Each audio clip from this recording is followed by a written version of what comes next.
Good day to you all. This is SpeakUP. And what do you think is the topic for today? Well, it's also something that interests many, and that is money. But I will be talking about money in the Philippines, as in the Philippine peso. So eyes on your screen and keep watching.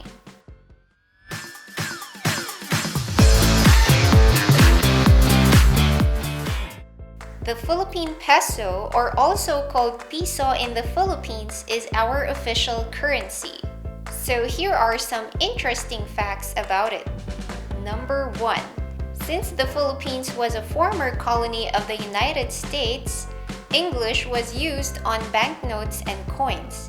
But now the term piso is used. Number 2. Did you know that the Philippines isn't the only country that uses peso as its currency?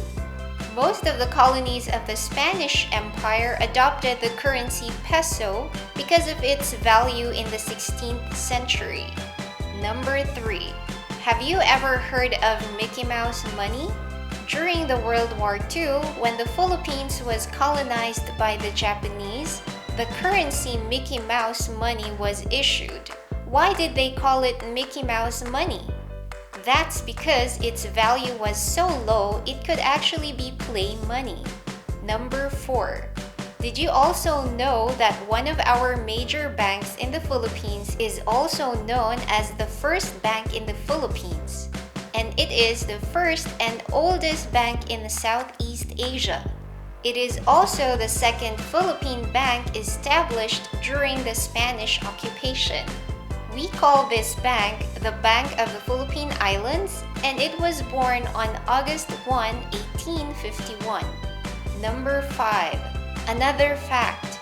Before the introduction of a formal currency, trade in the Philippines was performed using a barter system. In a barter system, people exchanged services and goods for other services and goods in return. The Philippine peso has gone through a lot of redesigning over the years. To enhance security features and improve durability, it is necessary. I hope these facts about the Philippine peso made you more interested in my country. Thank you for watching, and till next time.